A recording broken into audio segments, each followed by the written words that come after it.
आज मैं आपको एक ऐसी कहानी सुनाने जा रहा हूँ जो सिर्फ एक लड़के की नहीं, ये उस हर इंसान की कहानी है जिसने जिंदगी के थपेड़े खाए हैं, जिसने ताने सुने हैं, जिसे गरीबी ने झुका दिया लेकिन हार ने कभी तोड़ा नहीं। ये कहानी है IAS मनोज शर्मा की, एक ऐसे लड़के की जिसके पापा रिक्शा चलाते थे लेकिन बेटा आज देश चला रहा है। इस कहानी को हम 5 भागों में डिवाइड करेंगे। भाग 1, जमीन से नीचे की शुरुआत। गरीबी क्या होती है ये किताबों में नहीं, मनोज ने अपने बिस्तर की चटाई पर जाना। उसके पापा एक रिक्शे वाले थे जिनकी कमाई इतनी थी कि कई बार रात का खाना सुबह की उम्मीद बन जाता था। स्कूल की फीस नहीं थी, कई बार किताबें दूसरों की उतरन में मिलती थी। कभी कभी टीचर के सामने खड़े होकर शर्म से सिर झुकता था, लेकिन मनोज का हौसला कभी नहीं झुका। मैं गरीब हूँ पर मेरा सपना अमीर है, यही बात उसने एक बार खुद से कही थी। और ये बात नहीं थी,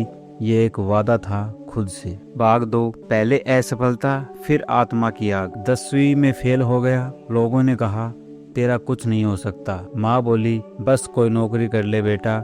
पर उस दिन मनोज ने खुद से कहा अब कुछ करके दिखाना है। वो पुलिस में भर्ती हो गया, मजबूरी में, अफसर बनने के सपने के भी। दिन की ड्यूटी करता, रात में चुपचाप स्ट्रीट लाइट के नीचे किताबें पढ़ता। बहुत बार भूखा ही सो जाता, लेकिन हर रात एक ही सपना देखता, लाल बत्ती वाली गाड़ी और अपने नाम के आगे IAS लिखा हुआ। गरीब हो सकता हूँ पर सपने अमीर ही रखूंगा, वो खुद को रोज याद दिलाता था। भाग 3, वो रातें जब सब छोड़ देने का मन किया। तिनके तिनके से सपना जोड़ा था, लेकिन UPSC ने पहले 2 बार उसे तोड़ा था। पहला अटेम्प्ट फेल, दूसरा अटेम्प्ट इंटरव्यू भी नहीं आया। माँ की आंखों में आंसू थे, घर वाले ताने दे रहे थे अब बस कर, ये तेरे बस की बात नहीं। उस रात मनोज छत पर बैठा था अकेला, चारों ओर अंधेरा और सिर के ऊपर खुला आसमान। क्या मैं वाकई में किसी लायक नहीं? यही सवाल बार बार मन में आ रहा था। लेकिन फिर एक आवाज आई, अभी हारने का समय नहीं, अभी खुद को साबित करना बाकी है।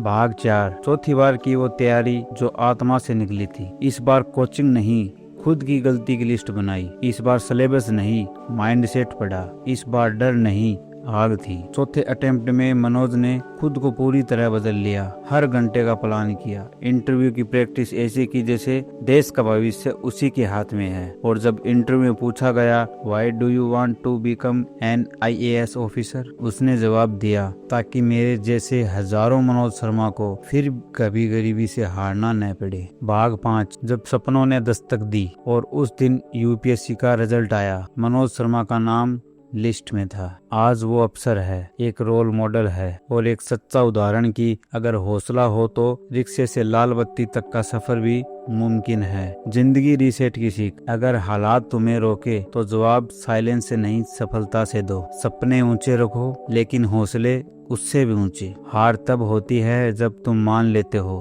कि ये तुम्हारे बस की बात नहीं। मनोज शर्मा ने अपने नाम से नहीं, अपने कर्मों से पहचान बनाई। और जिंदगी रीसेट यही कहता है, तुम भी मनोज बन सकते हो, बस खुद से झूठ बोलना बंद करो और सच्चे दिल से लड़ो। अगर ये कहानी आपके दिल को छू गई हो तो इस वीडियो को लाइक करें, कमेंट करें। क्या आप कभी टूटे हैं और फिर उठे हैं? और जिंदगी रीसेट को सब्सक्राइब करें, क्योंकि यहाँ हम सिर्फ कहानियाँ नहीं, जिंदगी बदलने वाले शब्द सुनाते हैं। मिलते हैं एक और नई वीडियो में।